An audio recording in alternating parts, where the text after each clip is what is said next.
Eh bien, que Dieu soit béni pour sa présence et sa parole, son esprit. Voilà notre dernière réunion sur la vie de résurrection qui est une vie, je vous le rappelle, de victoire sur la chair et le péché et sur la mort. Chair, péché et mort, c'est la même chose, c'est l'esprit de Satan. Pour marcher dans cette vie de résurrection, il nous faut avoir compris en profondeur l'œuvre de Jésus à la croix, par sa mort, qui a été suivie de sa résurrection. Et la vérité centrale, c'est que Christ nous a entraînés dans sa mort et sa résurrection, il nous a entraînés dans son œuvre. Nous ne pouvons rien faire sans lui, en dehors de lui. Mais si nous sommes en lui, alors là, il nous entraîne jusqu'à la position la plus haute, c'est-à-dire assis dans les lieux célestes en Christ. Et il ne veut pas que nous restions assis dans les lieux célestes en Christ, il veut que tout en étant assis dans les lieux célestes en Christ, nous puissions marcher sur la terre comme lui a marché. Faire ce qu'il a fait, dire ce qu'il a dit. Donc nous commençons par comprendre que nous sommes une nouvelle création en Christ, que dans notre esprit régénéré, nous sommes une nouvelle personne créée à son image, en tout point semblable à lui, comme un don de sa grâce.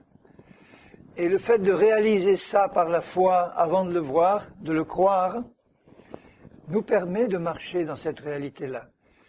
Ça nous permet de comprendre que Christ, en nous faisant mourir à tout ce qui nous contrôlait auparavant, la mort et le péché, la chair, nous installe dans une position à partir de laquelle, par la foi, nous allons pouvoir marcher dans cette réalité. On est conscient donc que dans notre corps mortel habite une puissance de péché et de mort, qui nous contrôlait avant, qui va chercher de nous contrôler après, qui continue de nous contrôler dans la mesure où nous sommes encore charnels. Mais Dieu ouvre les yeux spirituels, il ouvre notre intelligence, les yeux de notre intelligence, pour nous faire comprendre cette vérité qui nous affranchit. Et une fois que nous avons cru ce que Christ a fait et ce que nous sommes en lui par sa grâce, en le croyant, le Saint-Esprit nous fait comprendre comment marcher pratiquement dans cette vérité-là. Comment marcher dans cette vérité-là, en n'arrêtant pas de la croire, en ne quittant pas Jésus des yeux, en ne quittant pas sa parole des yeux, parce que plus nous restons les yeux fixés sur Jésus par la foi, plus cette foi que nous avons en lui nous fait recevoir sa loi surnaturelle de l'esprit de vie qui nous permet de marcher sur l'eau et qui nous permet d'accomplir ses œuvres. Alors j'insiste à nouveau sur l'importance qu'il y a.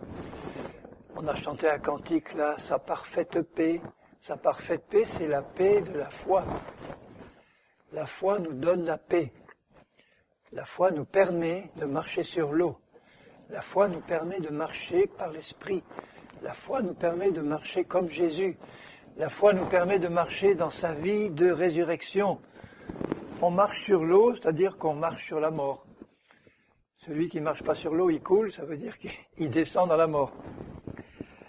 Alléluia, Seigneur. Alors, ce qui va nous permettre de tenir jusqu'au bout et d'être vraiment affermis dans notre marche chrétienne et donc d'être certains d'être enlevés, c'est cette vie de résurrection. Cette marche dans la vie de résurrection. Et cette marche peut commencer dès le début de notre vie chrétienne. Je vous rappelle que la vie chrétienne, c'est la nouvelle naissance, ensuite l'apprentissage de la marche par l'esprit, et donc qui apprend à marcher par l'esprit, c'est un chrétien charnel au début. Le chrétien charnel apprend à marcher par l'esprit, et celui qui peut être assuré qu'il va être enlevé, parce qu'on est assuré par la foi, comme on est assuré de notre salut, c'est celui qui, étant né de nouveau, baptisé d'eau et d'esprit, et étant charnel, recherche ensuite la sanctification sans laquelle nul ne verra le Seigneur. J'en parlais avec un frère récemment. Il y a deux types de chrétiens charnels. Il y a celui qui sait que tous les chrétiens sont charnels au début de la conversion, donc lui-même, mais qui désire avancer dans la victoire sur la chair. Et puis il y a celui qui sait qu'il est charnel et qui s'installe dans cette position et qui s'y endort. Le premier sera enlevé, le second restera. Parce que ce qui fait la différence entre les deux, c'est pas que les deux soient charnels, ils sont charnels tous les deux. Mais il y en a un qui veut en sortir et il y en a un autre qui s'y endort dans sa position charnelle. Et celui qui veut en sortir, il cherche la solution de Dieu pour être libéré de cette emprise de la chair. Il crie comme Paul, misérable que je suis, qui me délivrera de ce corps de mort? Et à ce moment-là, Dieu ouvre les yeux de l'intelligence, il nous fait comprendre en profondeur l'œuvre de la croix, il nous fait comprendre comment marcher, il nous révèle la vérité, il nous demande de la croire, et à ce moment-là, nous entrons dans le repos de Dieu.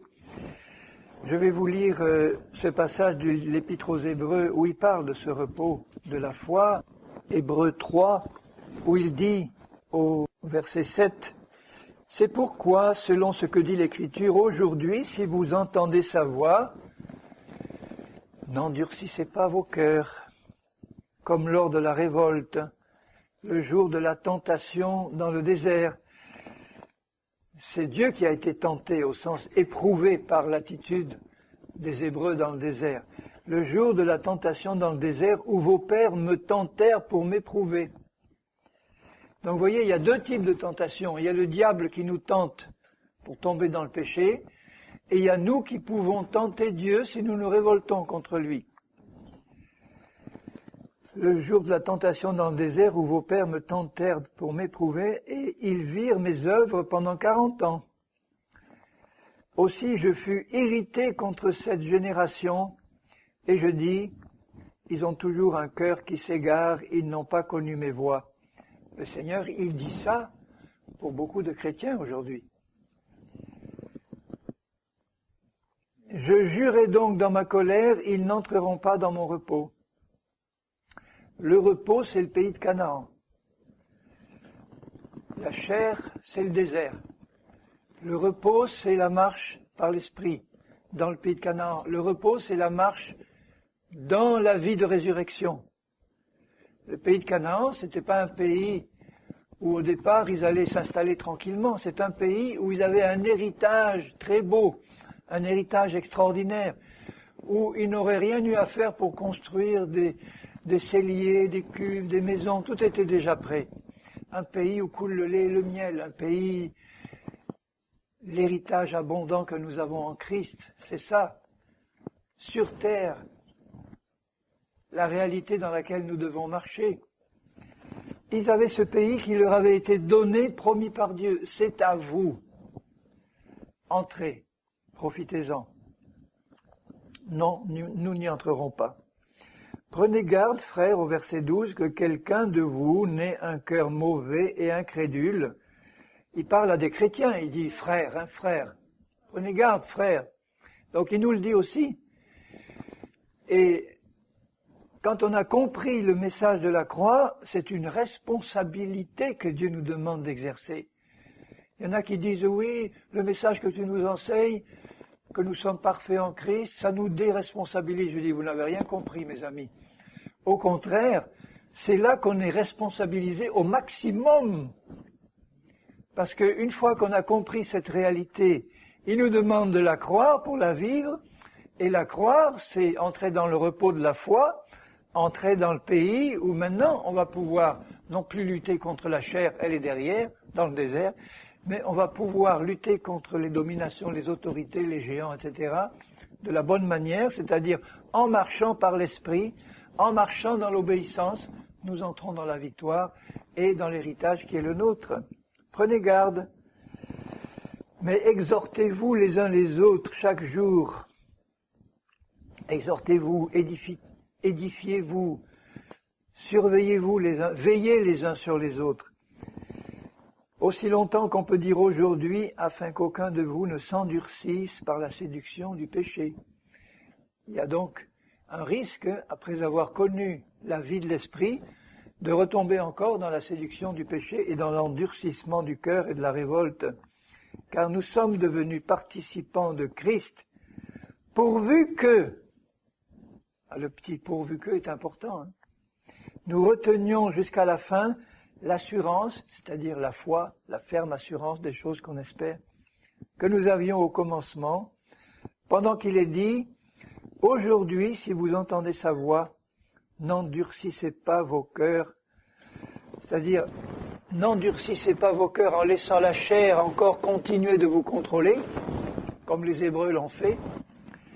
Laissez la chair, et pour laisser la chair, il faut entrer dans la foi, dans l'œuvre de Christ, et dans le repos que nous donne l'entrée dans le pays de Canaan. Il y en eut en effet qui se révoltèrent après l'avoir entendu, non pas pourtant tous ceux qui étaient sortis d'Égypte ou sous la conduite de Moïse.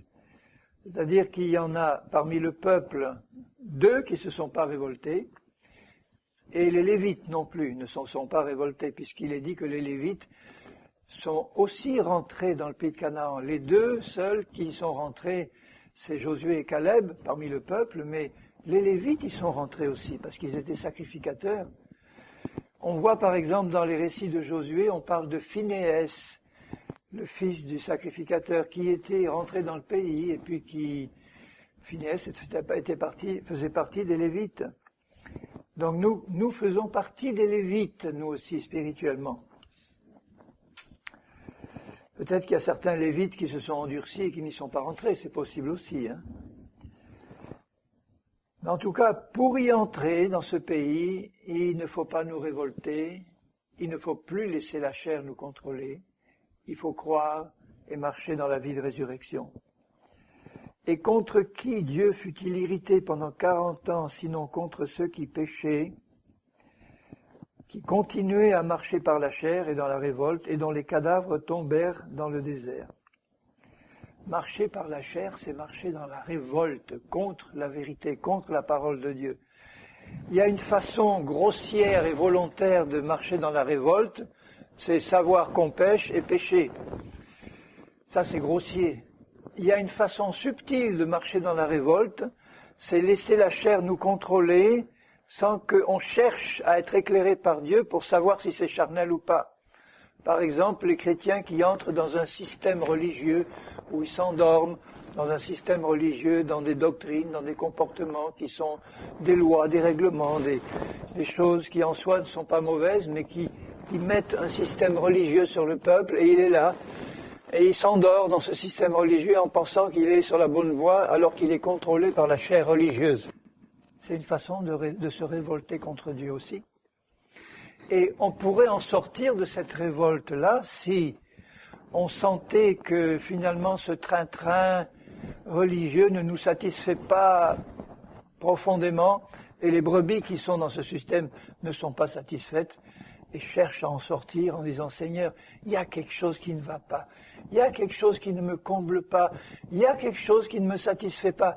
C'est quoi, Seigneur? Ouvre-moi les yeux. » Le Seigneur ouvre les yeux et il donne la solution.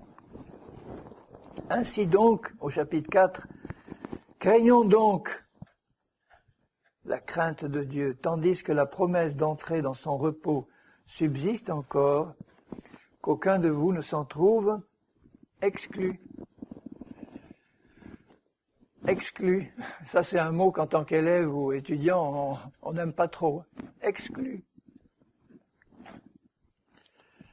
Le jury s'est tenu, on a examiné ta situation, exclu. Car cette bonne nouvelle nous a été annoncée aussi bien qu'à eux, mais la parole qui leur fut annoncée ne leur servit à rien, parce qu'elle ne trouva pas de la foi chez ceux qui l'entendirent. Pour nous qui avons cru, nous entrons dans le repos, nous entrons dans le pays de Canaan. On va pouvoir enfin s'occuper des choses sérieuses. Selon qu'il dit, je jurai dans ma colère, ils n'entreront pas dans mon repos. Alors là, je vais passer un peu de temps à voir concrètement ce que c'est que vraiment cette entrée dans le repos. Là. Enfin, je vais peut-être répéter certaines choses, mais d'une autre manière. Et puisqu'on parle des Hébreux dans le désert, je vais prendre cette image des Hébreux spirituellement, puisqu'il la prend dans l'épître aux Hébreux, pour voir comment pour nous chrétiens, ça peut se présenter. Cette entrée dans le pays de Canaan et cette nécessité d'y entrer dans la vie de résurrection, puisque le pays de Canaan, c'est la vie de résurrection. Donc, ils sont le peuple de Dieu, ils sont en esclavage en Égypte, Dieu leur envoie un libérateur, Moïse, et ils sortent de l'Égypte le jour où le sang de l'agneau est appliqué sur les linteaux, etc. Bon, les premiers-nés d'Égypte meurent, eux, ils sont préservés par le sang de l'agneau, et le lendemain, ils partent. Ils s'en vont, ils quittent l'Égypte, ils franchissent la mer Rouge, ça c'est le baptême d'eau, c'est le symbole du baptême d'eau. Ils sont guidés par la colonne, la nuée, ou le feu la nuit, ça c'est le baptême de l'Esprit. Ils sont tous baptisés en Moïse, nous sommes tous baptisés en Christ.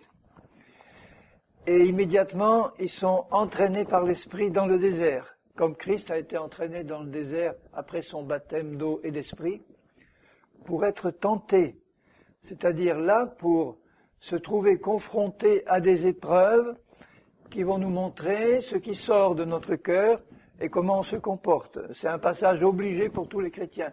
Il faut que nous réalisions que nous sommes charnels en sortant d'Égypte, que l'Égypte n'est pas encore sortie de notre cœur. L'Égypte, c'est le péché, c'est la chair, c'est la mort. Et donc, en tant que peuple de Dieu, on a besoin, dès notre conversion, dès notre nouvelle naissance, d'être conduit dans le désert, au sens tu vas rencontrer dès ta conversion un certain nombre d'épreuves obligatoires qui vont te permettre de voir qu'est-ce qui sort là du fond. Est-ce que c'est la chair ou est-ce que c'est l'esprit? Évidemment, c'est la chair, mais vous voyez la patience de Dieu, dès que l'épreuve se présente, ils font quelques kilomètres, il n'y a pas d'eau, et Dieu fait jaillir l'eau du rocher. Ils font quelques kilomètres, il y a de l'eau, mais elle est salée. On rouspète, Dieu intervient, on jette le bois dans l'eau, qui est l'image de la croix, elle devient pure, ils boivent, ils sont contents, mais ils ont quand même rouspété. Et vous voyez que dans les 2 ans, les premières 2 années de la marche dans le désert, c'était une série d'épreuves, la chair qui se manifeste, Dieu fait grâce, il recommence, une nouvelle épreuve, c'est à nouveau la chair qui se manifeste, Dieu fait grâce, une nouvelle épreuve. Dieu attendait qu'ils prennent conscience de leur état et qu'ils disent, bon Seigneur, maintenant, nous veillons sur nos voies, la prochaine épreuve, on fera attention, on va regarder à toi au lieu de regarder à nous, et nous allons nous attendre à l'un de tes nombreux miracles qu'on a déjà vus si souvent, d'abord en sortant d'Égypte, et puis dans les épreuves qui viennent de se passer, tu es toujours intervenu de manière miraculeuse. La patience de Dieu les a soutenus tout au long de cette première étape-là de la marche dans le désert. Ensuite, ils arrivent devant le Jourdain, et là, maintenant, en face, il y a le pays que Dieu leur donne. Le pays de Canaan, où coule le lait et le miel. Ils l'explorent, 10 espions font un rapport négatif et 2 un rapport positif. L'ensemble du peuple préfère suivre les 10 espions incrédules. Dieu se manifeste en disant « Moïse, retire-toi, je vais les détruire ». Là, c'est trop fort maintenant, c'est trop. Moïse intercède, Dieu ne les détruit pas, mais il leur dit, puisque eux disaient « Nous, on ne veut pas rentrer dans le pays, on veut pas obéir ». Bon, Dieu dit « Vous ne voulez pas y entrer, vous allez rester dans le désert et vous allez y périr ». Pour nous, chrétiens, c'est extrêmement important de comprendre la leçon, parce que le Jourdain, c'est le fleuve de la mort. Jordan, en hébreu, c'est celui qui descend. Celui qui descend. Celui qui descend. C'est Christ aussi qui est descendu. Et ce fleuve se jette dans la mer morte. C'est l'image de la mort encore. Donc ce fleuve représente à la fois la mort de Christ et représente la mort à nous-mêmes quand nous renonçons à notre nature charnelle ou à la chair qui nous contrôle pour dire maintenant, je suis maintenant placé devant le choix véritable à faire.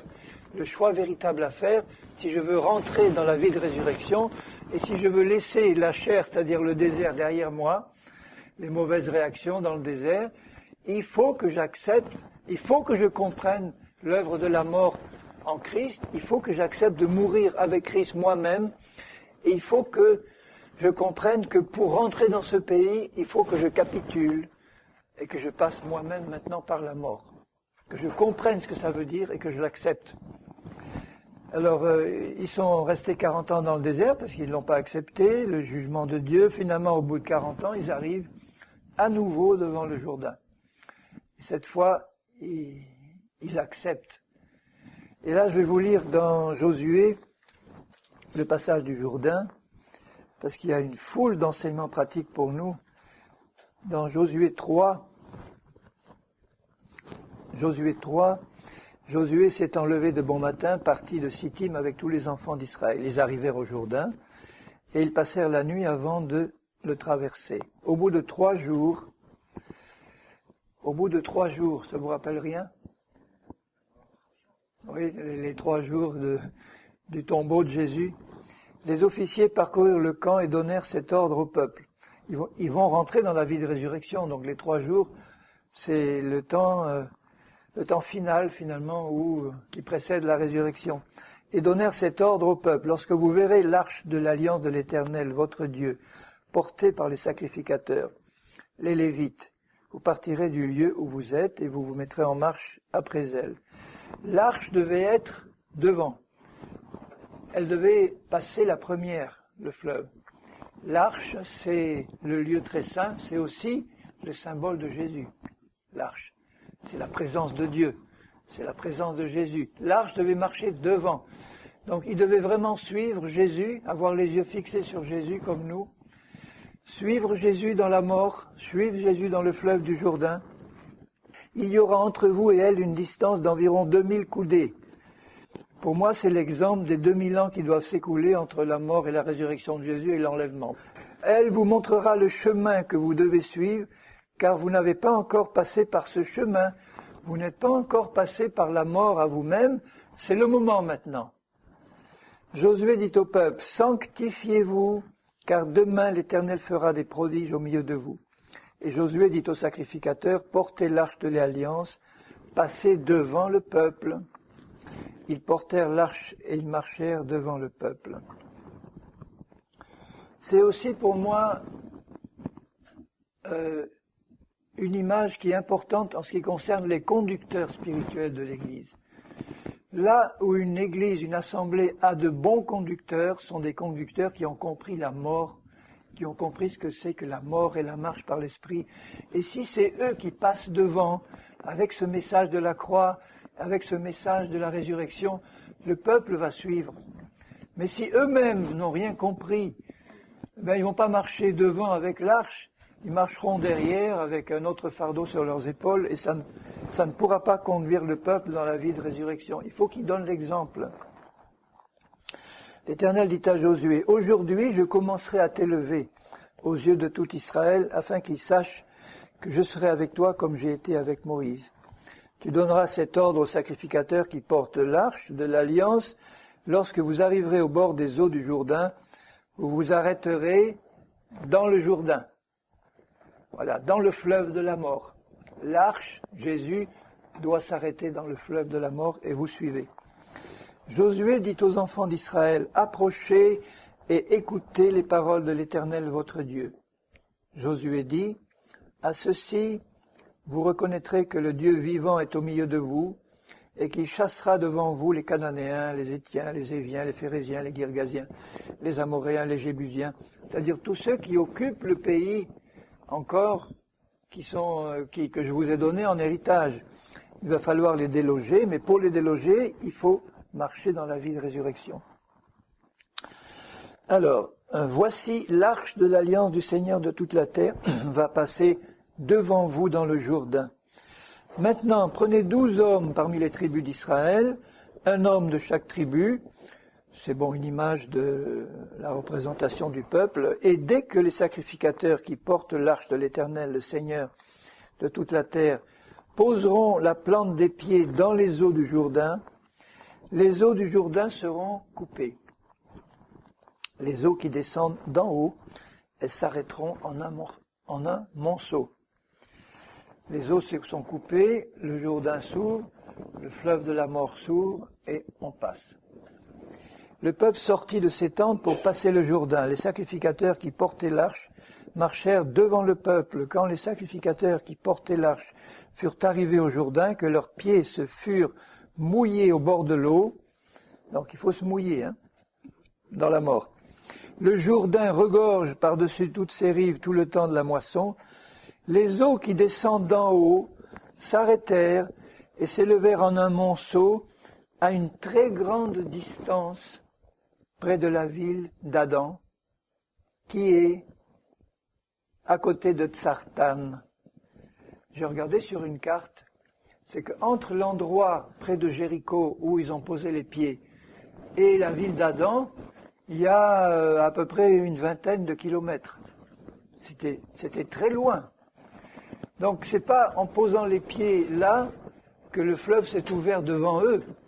Le fleuve s'est ouvert, il s'est coupé à une vingtaine de kilomètres en amont, à la ville d'Adam, et il a fallu du temps pour que ces eaux qui avaient été coupées là descendent, passent devant les pieds des sacrificateurs, et puis qu'on voit le sec apparaître. Vous voyez ce que je veux dire? Ils étaient là, ils posent les pieds, les eaux sont coupées à 20 kilomètres, ils ne voient rien sur le moment. Ils doivent attendre dans la foi que le temps que les eaux finissent de s'écouler, le sec apparaisse. Et comme le Jourdain n'est pas un torrent de montagne, 20 kilomètres d'eau du Jourdain, même si il roule à une dizaine de kilomètres à l'heure, je ne sais pas, mais il faut au moins 2 heures d'attente là pour voir le sec apparaître. Ça s'est pas fait comme ça sous leurs yeux, ils ont dû rester dans la foi. Dieu avait dit le fleuve va se couper, restez là.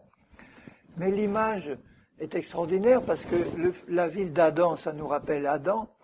C'est là que la malédiction a commencé. C'est à partir de là que le fleuve de la mort a coulé. Et c'est là que la malédiction a été arrêtée. Avec le deuxième Adam, oui.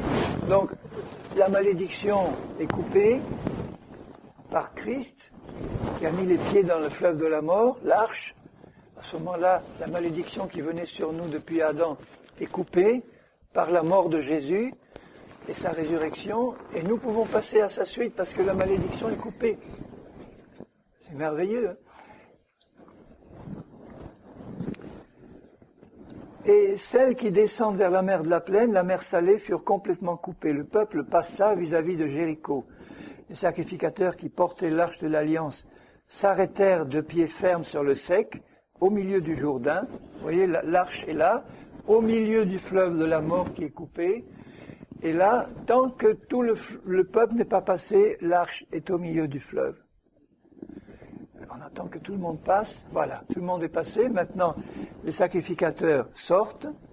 Au chapitre 4, lorsque toute la nation eut achevé de passer le fleuve de la mort, lorsque tout le peuple a compris et passé lui-même dans la mort à la suite de Jésus, ça c'est quand nous, chrétiens, nous comprenons le message de la croix, de la marche par l'esprit, que nous l'acceptons par la foi, qu'on renonce à soi-même et à tout notre passé, et qu'on est là et qu'on dit « Seigneur, je te suis dans la mort », mais la mort c'est un passage obligé, derrière la mort il y a mon pays de Canaan. Donc nous tous chrétiens, à un moment donné ou à un autre de notre vie, on va être confrontés à notre Jourdain à nous. On va rester dans la chair et dans le désert tant qu'on est dans une épreuve et que dans l'épreuve on murmure. Dieu nous dira, va encore faire un petit tour dans le désert.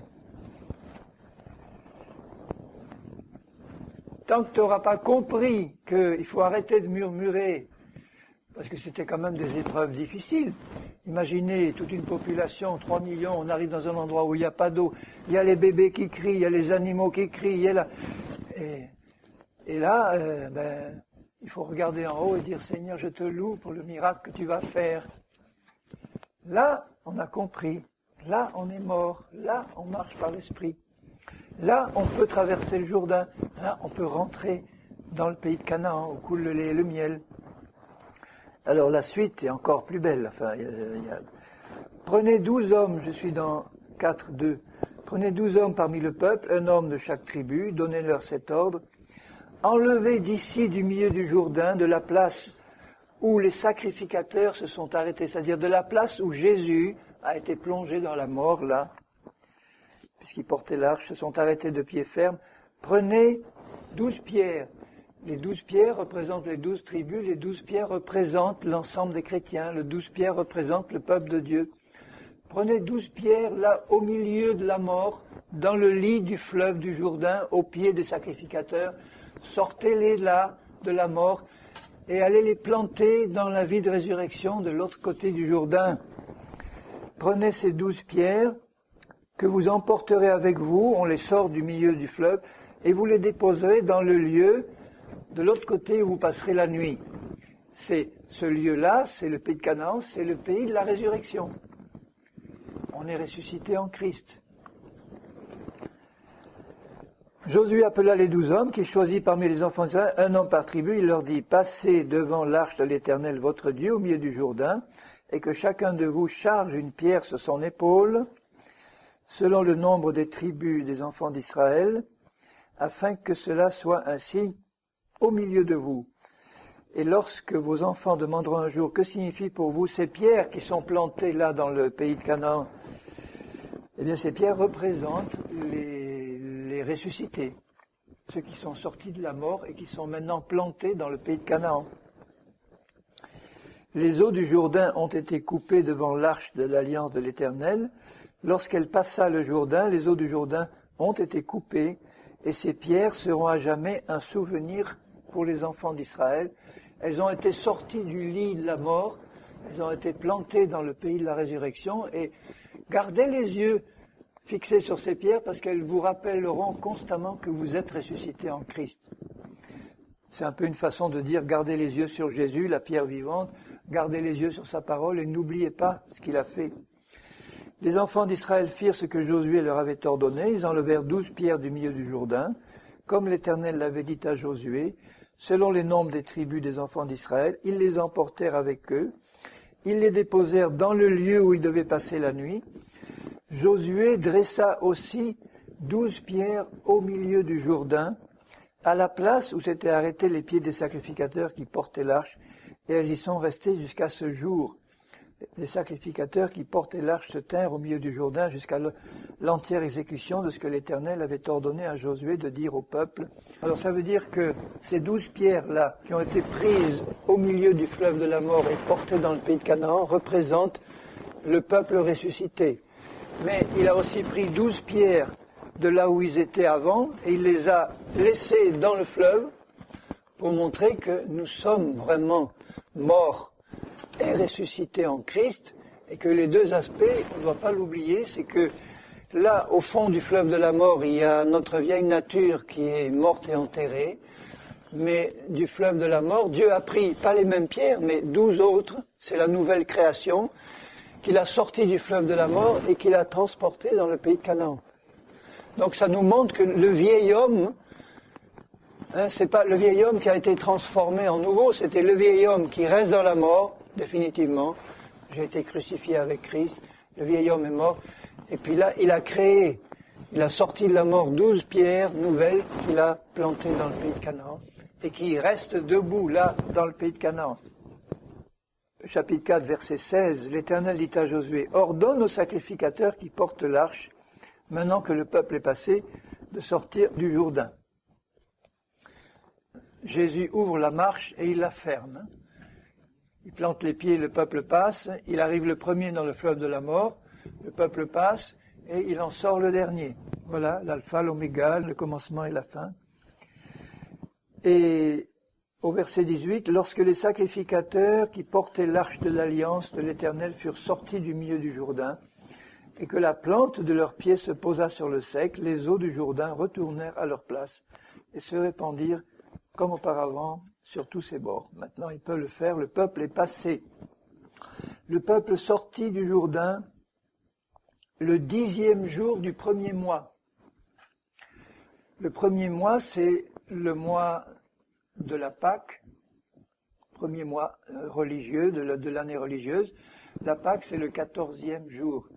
Ils sont sortis le 10e jour, donc ils allaient fêter la Pâque un peu plus tard. Et il campa à Gilgal, à l'extrémité orientale de Jéricho. Josué dressa à Gilgal les 12 pierres qu'il avait prises du Jourdain, les ressusciter, et il dit aux enfants d'Israël, lorsque vos enfants demanderont un jour à leur père que signifient ces pierres, vous en instruirez vos enfants. Nous on dirait, vous répandrez le message de la croix et de la résurrection à vos enfants, à ceux qui vous suivent, aux générations qui viennent, de manière à ce que ce souvenir ne se perde pas et que vous continuiez à marcher dans la vie de résurrection sans vous endormir et retomber à nouveau sous la coupe de la chair comme ils ont pu le faire par la suite tout en étant rentrés dans le pays de Canaan. On sait qu'ils n'ont pas obéi tout le temps et que pour rester dans le bénéfice de l'héritage qu'ils avaient reçu, il fallait qu'ils restent dans l'obéissance et dans la croix et dans la mort et dans la résurrection. C'est possible donc de connaître ce message, de le vivre un temps et puis de ne plus le vivre. Donc il faut veiller, prier et rester dans la foi. À ce moment-là, tous les rois du Jourdain au chapitre 5 perdent courage, nos ennemis perdent courage. Et au verset 2, en ce temps-là, l'Éternel dit à Josué. Donc ils sont sortis, ils arrivent dans le pays de Canaan et la première chose qu'ils font, fais-toi des couteaux de pierre. Le couteau de pierre. La pierre, c'est Jésus. Le couteau, c'est l'épée de l'esprit, la parole. Et avec l'épée de l'esprit et Jésus, enfin, c'est un ensemble, hein, il circoncise le peuple. Et circoncis de nouveau ceux qui n'étaient pas, les enfants d'Israël. Pour nous, c'est la circoncision du cœur. On est né de nouveau. On est baptisé d'eau et d'esprit, on a compris le message de la croix, on a passé le fleuve de la mort, et immédiatement après, circoncision du cœur. Pour moi, la circoncision du cœur représente notre acceptation dans le cœur du message de la croix, notre acceptation de la mort à nous-mêmes, notre consécration maintenant totale à faire la volonté de Dieu dans l'obéissance et dans le repos de la foi. Voilà la circoncision du cœur. Et vous voyez qu'ils l'ont fait immédiatement après être passés dans le pays de Canaan. Et ils circoncient les enfants d'Israël sur la colline d'Aralot. Et donc, parce qu'ils n'étaient pas encore circoncis, c'était la nouvelle génération. Et ensuite, au verset 9, une fois qu'ils ont guéri de leur circoncision, des douleurs que ça leur avait causées, l'Éternel dit à Josué, aujourd'hui, j'ai roulé de dessus vous, puisque le mot Gilgal signifie rouler. Donc, j'ai roulé l'opprobre de l'Égypte qui était au-dessus de vous. Voilà, par la mort, par la résurrection, par la croix, par la circoncision du cœur, maintenant, l'opprobre, la honte qui pesait sur vous, c'est la honte de la chair et du péché, hein. Eh bien, je l'ai roulée, elle est partie, et maintenant, vous allez pouvoir commencer votre vie de victoire dans le pays où coule le lait et le miel. Là aussi, il y a une signification, on en parlait un peu ce matin à notre table. Le lait et le miel sont deux produits qui sont produits par deux animaux, les vaches et les abeilles. Mais elles ont un peu le même système de fonctionnement. Les vaches mangent les gras pâturages, les digèrent et les transforment en lait. Alors là, c'est pas le lait de la parole, c'est le lait du fruit de l'esprit.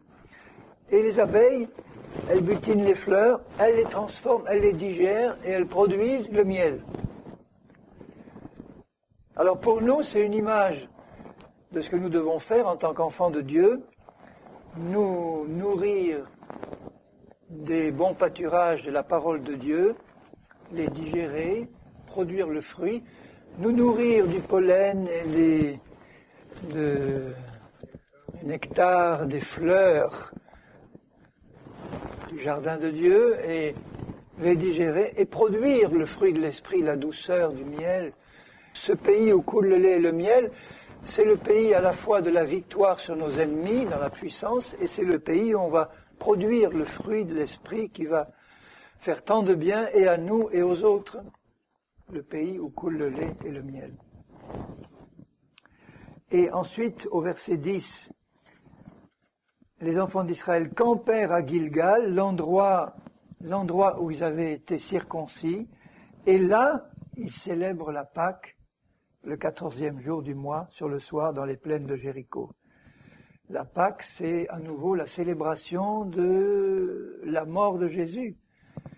Et pour nous, c'est la scène qui représente Jésus mort et ressuscité, son corps. On a compris que la signification qu'il a donné son corps pour porter nos péchés et nos maladies, et que par ses meurtrissures nous sommes guéris, et son sang qui a été versé, qui a racheté nos vies et qui a purifié nos péchés.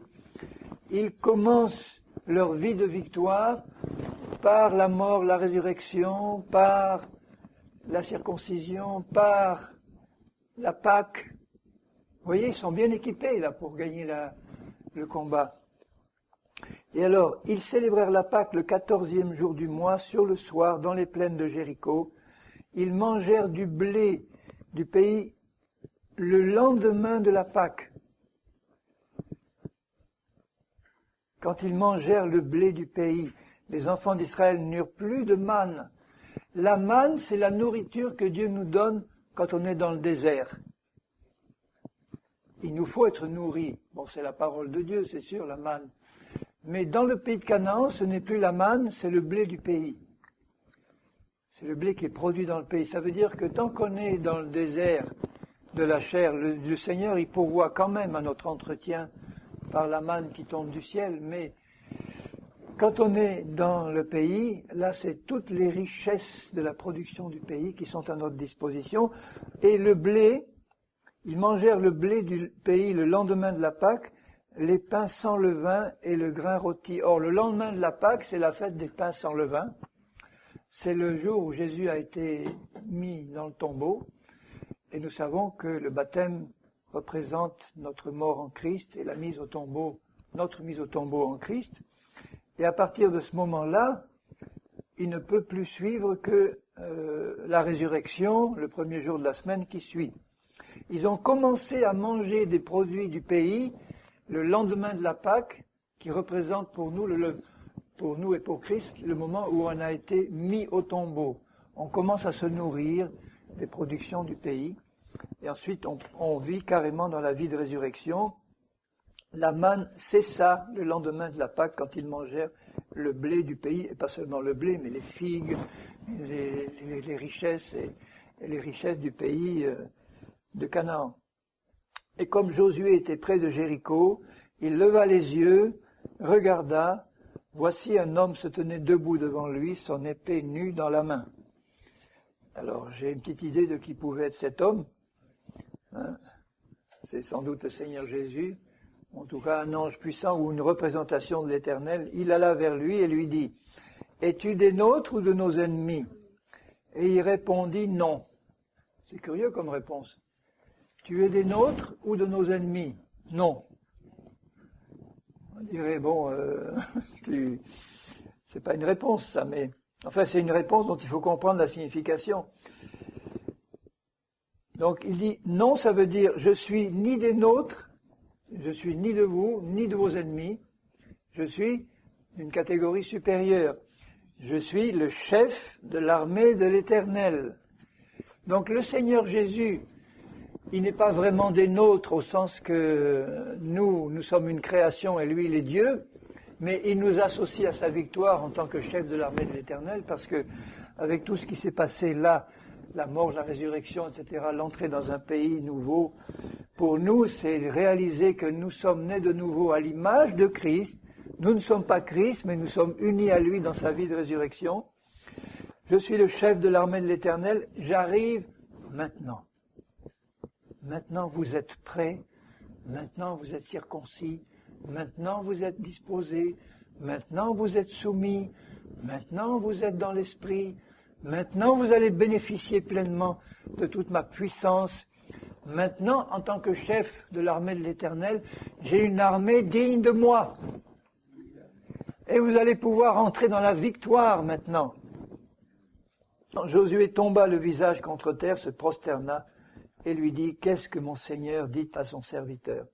Et le chef de l'armée de l'Éternel dit à Josué, ôte tes souliers de tes pieds, car le lieu sur lequel tu te tiens est saint. Et l'idée, c'est maintenant, tu vas rester, si tu veux la victoire, en permanence, dans la conscience de la sainteté de ce lieu. Et s'il est saint, c'est que moi, l'Éternel, j'y ai placé mon nom, puisqu'il devait construire le temple où l'Éternel résiderait. Mais j'y ai placé mon nom, c'est l'héritage que je te donne. Cet héritage, tu vas le conquérir par la foi, mais réalise que ce lieu est saint, parce que j'y suis, moi le saint, que je t'appelle à la sainteté, que je t'appelle à y rester, et tant que tu restes dans la sainteté et l'obéissance, une victoire totale t'est acquise. Ce qui s'est passé à Jéricho, on voit que pour Haï, ça n'a pas été le cas parce qu'ils n'ont plus été dans l'obéissance à cause de la désobéissance d'un seul. Mais tant qu'ils sont restés dans l'obéissance, pas un d'eux ne mourait dans les combats. Et c'était la volonté de Dieu. Alors que Dieu soit béni pour sa parole, il y a des richesses, mais des richesses infinies. Et vous voyez comment l'ancienne alliance peut être une image claire et nette, une fois qu'elle est éclairée par l'Esprit, de notre marche à nous. Et la marche des Hébreux, c'est l'image typique de la marche de la vie chrétienne. Mais il faut en sortir et au plus vite, pas y passer 40 ans ni y mourir dans la chair. Il faut passer notre Jourdain. Il faut accepter de mourir à nous-mêmes, il faut accepter la mort et la résurrection, rester dans la sainteté, rester dans l'obéissance, rester dans la paix de la foi des Hébreux, la paix, le repos de l'esprit, et là, la gloire de Dieu se manifeste au milieu de nous. Alléluia. Et Seigneur, je veux vraiment te bénir, mon Père, pour le don de Jésus-Christ. Seigneur, combien nous te bénissons pour ta mort et ta résurrection. Combien nous te bénissons pour notre mort et notre résurrection. Seigneur, nous voulons marcher en vainqueur dans ce pays de Canaan. Nous voulons vraiment produire ce fruit abondant. Nous voulons, Seigneur, glorifier ton nom. Et nous voulons franchir fermement et résolument ce fleuve de la mort pour pouvoir pleinement marcher dans cette vie de résurrection. Et je sais que tu nous aides parce que tu l'as franchi le premier. Tu attends que je passe pour fermer la marche. Tu es devant, tu es derrière, tu nous entoures. Seigneur, merci. Sois béni. Aide-nous tous, aide-nous à marcher dans cette vie de résurrection, Seigneur. Aide-nous à crucifier, mais alors fermement et résolument, violemment, je dirais, cette chair qui nous a trop longtemps contrôlés. Et merci parce que tu nous as équipés, tu nous as rendus pleinement capables de produire ce fruit, de marcher comme tu as marché. Alors sois béni, Seigneur. Et nous te bénissons tous au nom de Jésus. Amen, amen.